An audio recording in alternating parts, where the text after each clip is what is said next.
जम्मू कश्मीर विधानसभा के 5वें दिन यानी कि आज 8 नवंबर को हंगामे की स्थिति बनी रही। सदन में शुक्रवार को अनुच्छेद 370 बहाली के प्रस्ताव पर एक बार फिर जोरदार हंगामा हुआ। मार्शल ने इंजीनियर राशिद के भाई और आवामी इत्तेहाद पार्टी के विधायक खुर्शीद शेख को खींचकर बाहर निकाला। हंगामे के बीच पीडीपी के खिलाफ लगे नारे। वहीं गुरुवार को भी जम्मू कश्मीर विधानसभा में जमकर बरपा था हंगामा। एक तरफ नेशनल कॉन्फ्रेंस और कांग्रेस के विधायक थे, जबकि उनके सामने भारतीय जनता पार्टी के विधायक थे। नौबत हाथापाई तक पहुंच गई थी। महाराष्ट्र के धुले में पीएम मोदी ने जम्मू कश्मीर और कांग्रेस और नेशनल कॉन्फ्रेंस की गठबंधन सरकार पर बड़ा हमला बोला। प्रधानमंत्री मोदी ने कहा, कांग्रेस कश्मीर में फिर से साजिश कर रही है। कांग्रेस कश्मीर को तोड़ना चाहती है। कांग्रेस और एनसी जम्मू कश्मीर में 370 वापसी चाहती हैं। पीएम मोदी ने कहा, जम्मू कश्मीर विधानसभा में जो हुआ वो आपने देखा। इस बवाल पर केंद्रीय गृह मंत्री अमित शाह का जवाब भी आया। उन्होंने महाराष्ट्र चुनाव को लेकर दिए एक भाषण में कहा, कश्मीर हमारा है। अमित शाह ने आगे कहा, 20 तारीख को पूरे महाराष्ट्र में मतदान होना है और आप लोगों को इसमें निर्णायक भूमिका लेनी है। मैं 1.5 महीने पहले महाराष्ट्र का दौरा कर रहा था। हर जगह एक ही बात है, लोग कह रहे हैं कि मायावती की सरकार बनानी है। केंद्र में भारतीय जनता पार्टी की सरकार है, राज्य में एनडीए की सरकार बना दीजिए। ये दोनों मिलकर महाराष्ट्र को नंबर 1 राज्य बनाने का काम करेंगे।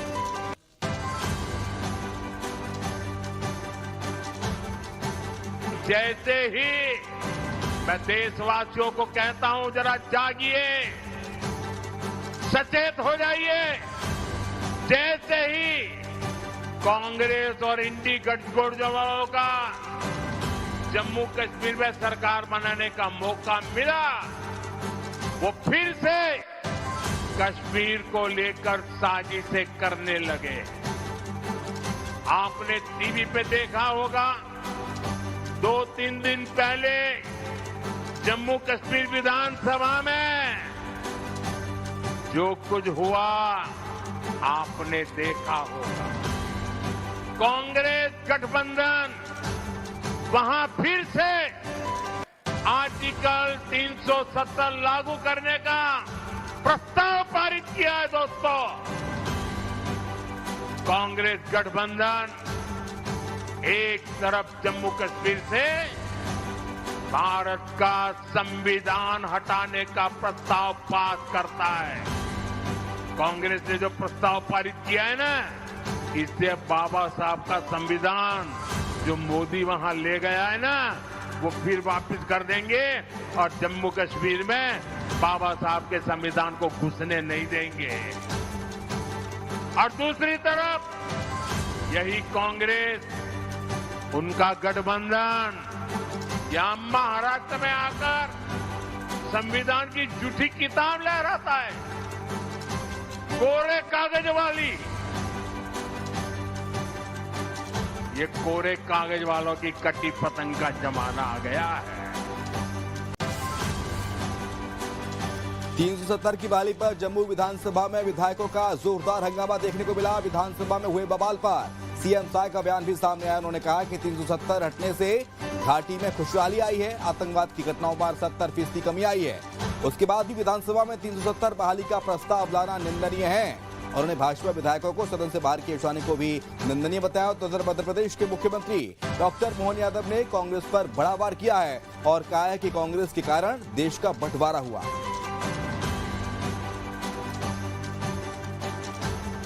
जब से जम्मू कश्मीर में केंद्र द्वारा धारा 370 और 35 को हटाया गया है, तब से जम्मू कश्मीर में खुशहाली आई है, अमन चैन स्थापित हुआ है, वहाँ शांति आई है। और जम्मू कश्मीर में इसके बाद आतंकवाद की घटनाओं में 70% की कमी आई है। नागरिकों के मृत्यु में 80% की कमी आई है और विदेशी नागरिकों के पर्यटन में 300% का इजाफा हुआ है। कल जो विधानसभा में धारा 370 और 35 से बहाली के पक्ष में जो प्रस्ताव लाया गया, ये बिल्कुल ही निंदनीय है। और जिस तरह से हमारे भाजपा के विधायकों को मार्शल के द्वारा विधानसभा से बाहर किया गया, ये लोकतंत्र की हत्या है। देखिए, वो कुछ भी कहे, देश अगर बटा है तो उनके कारण से बटा है। कांग्रेस ही थी जब अंग्रेज भारत छोड़ रहे थे तो देश का बंटवारा कांग्रेस ने मंजूर किया। ये कांग्रेस ही थी जब उनके राज्य में हमेशा दंगे होते आए थे। तो इससे कोई कैसे मुंह मोड़ सकता है? जो देश का यथार्थ है, जहाँ जहाँ कांग्रेस के लोग रहते वो हमेशा धर्मों के आधार पर बांटते। देश की आर्थिक दुरावस्था के लिए अगर कोई जवाबदार है तो कांग्रेस जवाबदार है। देश में कुशासन के कारण से अतीत की घटनाएं अगर देश को सहन करना पड़ी, उसमें कांग्रेस की भूमिका है। तो स्वाभाविक रूप से कांग्रेस पे आरोप आएंगे। बोलने से कुछ नहीं होता। इस अतीत के पाप के कलंक से कांग्रेस कभी मुक्त नहीं हो सकती। हमारे देश के अंदर भी कई सारे घुसपैठियों को कांग्रेस आज भी पाल रही, कोस रही। क्यों कांग्रेस दमदारी से बांग्लादेश की घटनाओं के बारे में नहीं बोलती? क्योंकि उसको वोट बैंक का खतरा लगता है। हिमाचल प्रदेश से एक अनोखा मामला सामने आया। यहां पर समोसे को लेकर सुक्खू सरकार ने जांच बैठा दी। दरअसल सीएम सुक्खू के लिए लाए गए समोसे और केक उनके सुरक्षा कर्मचारियों को परोस दिए गए। इसके बाद विवाद खड़ा हो गया और सीआईडी जांच की जरूरत पड़ गई। मुख्यमंत्री सीआईडी मुख्यालय में आयोजित एक समारोह में हिस्सा लेने गए थे। उनके नाश्ते में समोसे और केक के 3 डब्बे मंगवाए गए थे, जिन्हें मुख्यमंत्री को परोसा जाना था। लेकिन डिप्टी एसपी रैंक के अधिकारी द्वारा की गई जांच रिपोर्ट के मुताबिक खाने की चीजें सीएम के सुरक्षा अधिकारियों को कर्मचारियों को परोस दी गई। सीआईडी की हाई रैंक के एक अधिकारी ने 21 अक्टूबर की घटना पर कहा कि जब सीएम सुक्खू सीआईडी मुख्यालय के दौरे पर थे तो जिम्मेदार लोगों ने अपने एजेंडे के अनुसार काम नहीं किया।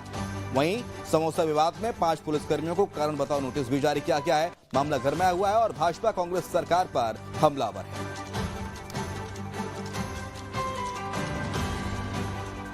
हिमाचल प्रदेश की जनता बहुत सारी समस्याओं से जूझ रही है और हिमाचल प्रदेश की सरकार को इस तरफ ध्यान देना चाहिए, परंतु उसकी विपरीत उनका जो ध्यान है वो सिर्फ खान पान पर है। हाल ही में घटना हम लोगों के सामने आई। समोसे ना मिलने के कारण सीआईडी जांच करवाई गई और इस जांच के बाद इसे सरकार विरोधी घटना बताया गया। अलीगढ़ मुस्लिम यूनिवर्सिटी के अल्पसंख्यक दर्जे पर शुक्रवार को सुप्रीम कोर्ट ने फैसला सुना दिया है। कोर्ट ने कहा है कि विश्वविद्यालय के अल्पसंख्यक दर्जे को नए सिरे से तय करने के लिए 3 जजों की एक समिति गठित की गई है। कोर्ट ने 4-3 के बहुमत से फैसला सुनाया है। कोर्ट का कहना है कि अब नई बेंच एएमयू को अल्पसंख्यक दर्जा देने के मानदंड तय करेगी। इस मामले पर सीजीआई समेत 4 जजों ने एक मत से फैसला दिया, जबकि 3 जजों ने डिसेंट नोटिस नोट दिया। मामले पर CJI Chandrachud, justice Sanjiv Khanna, justice Pardiwala और जस्टिस मनोज मिश्रा एक मत हैं।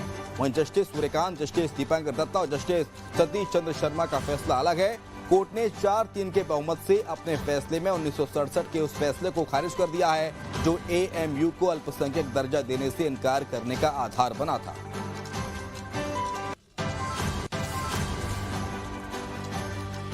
उत्तर प्रदेश के मुख्यमंत्री योगी आदित्यनाथ ने मुजफ्फरनगर जिले के मीरापुर विधानसभा क्षेत्र में जनसभा को संबोधित किया और उस सीट पर हो रहे उपचुनाव के प्रचार के लिए पहुंचे सीएम योगी आदित्यनाथ ने सपा पर हमला बोला और कहा कि जहां दिखे सपाई वहां पिटिया घबराई। सपा पर हमला बोलते हुए सीएम योगी आदित्यनाथ ने कहा, मैं यहाँ भाषण कर रहा था कि तब तक पब्लिक से नया नारा आ रहा था। वो कह रहे हैं कि 12 से 17 के बीच में एक नारा चलता था। वो नारा होता था जिस पर सपा का झंडा समझो बैठा है कोई। और आज मैं कह सकता हूं कि जहां दिखे सपाई वहां पिटिया घबराई। आपने देखा होगा उनके कारनामों को, देखा होगा आपने अयोध्या कन्नौज में देखा होगा। ये एक नया ब्रांड है समाजवादी पार्टी का। इनको लोकलाज नहीं है, ये आस्था के साथ खिलवाड़ करने वाले लोग हैं।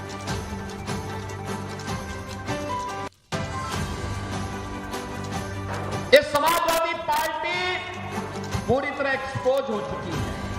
पहले तो सपा और कांग्रेस में एक प्रकार का तलाक सा हो गया है, दोनों ने छोड़ दिया।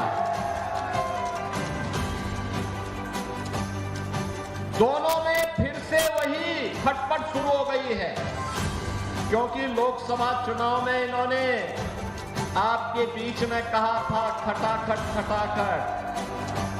एक खटाखट का लाभ मिला क्या किसी को? मिला क्या इनके खटाखट का लाभ? बहनों और भाइयों, अब दोनों में खटपट शुरू हो गई। और उसी की तैयारी है, उसी का आह्वान करने के लिए आज हम आए हैं। झारखंड विधानसभा चुनाव को लेकर भारतीय जनता पार्टी ने पूरी ताकत झोंक दी है। आज सीएम मोहन यादव ने झारखंड के लातेहार में चुनावी जनसभा को संबोधित किया। इस दौरान मुख्यमंत्री ने लोगों से बीजेपी के पक्ष में प्रचार करने की अपील की। सीएम ने कहा कि प्रधानमंत्री मोदी के नेतृत्व में झारखंड नंबर 1 राज्य बनेगा। सीएम ने इस दौरान गोगा दीदी योजना का जिक्र भी किया। मुख्यमंत्री ने कहा कि इस योजना से महिलाओं की जिंदगी में बदलाव आएगा। इसके साथ ही सीएम ने गांधी परिवार पर भी जमकर हमला बोला।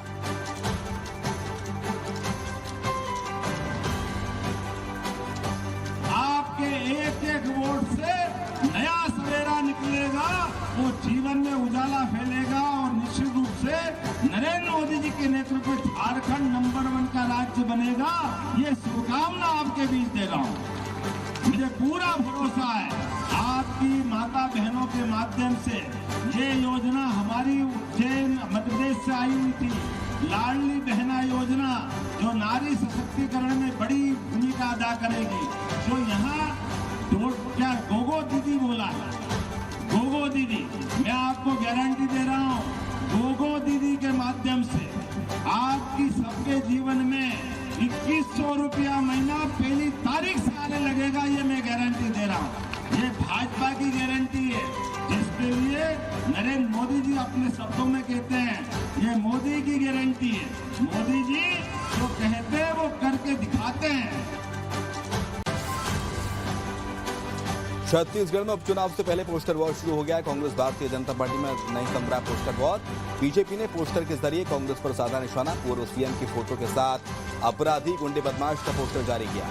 पोस्टर में लिखा अपराधियों का आका ठगेश काका।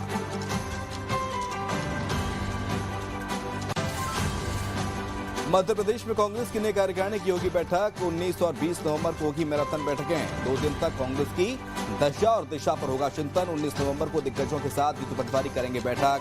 कांग्रेस के दिग्गज नेता भी बैठकों में होंगे शामिल।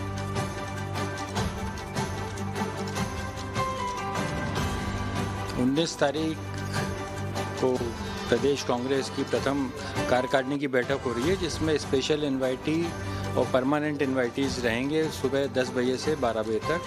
और उसके बाद हमारे वाइस प्रेसिडेंट, जनरल सेक्रेटरी और जॉइंट सेक्रेटरी की बैठक उसी दिन 1 बजे होगी। और इन लोगों की बैठक दूसरे दिन भी होगी संभागवार। जो हमारे general secretary, vice president, secretary और जॉइंट सेक्रेटरी हैं, उनकी बैठक 20 तारीख को भी दिन भर होगी। तो सभी लोगों से पूरे प्रदेश के बारे में चर्चा की जाएगी। देखिए, निश्चित रूप से पूरी कार्य योजना आगे भविष्य में किस तरह से काम करेंगे जीतू पटवारी जी, और अपने सभी साथियों के साथ चर्चा करके वो अपना एजेंडा बनाएंगे।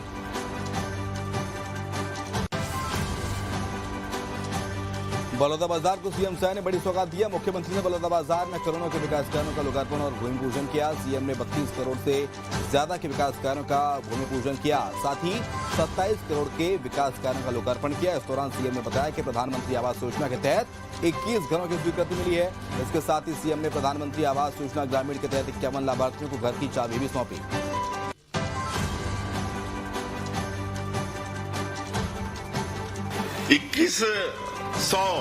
2100 प्रधानमंत्री के नया स्वीकृति भी हुई से जेमन के भी भूमि पूजन हमन करे हन। ऐसे जेमन ला प्रधानमंत्री आवास मिला थे ओमन ला भी मैं बधाई देता हूँ। ये 2100 आवास के लागत 32 करोड़ 31 लाख रुपया हो ही। तो ऐसे हमार बंधु मन ला भी मैं बधाई देता हूँ। और 51 जीवन के प्रधानमंत्री आवास बन के तैयार होगी। ओमन का जो मन के घर के चाबी भी सौंपे हन, ओमन के गृह प्रवेश भी होते। तो ऐसे 51 प्रधानमंत्री आवास के लाभार्थी मन ला भी मैं आज के अवसर में बहुत बहुत बधाई देता हूँ।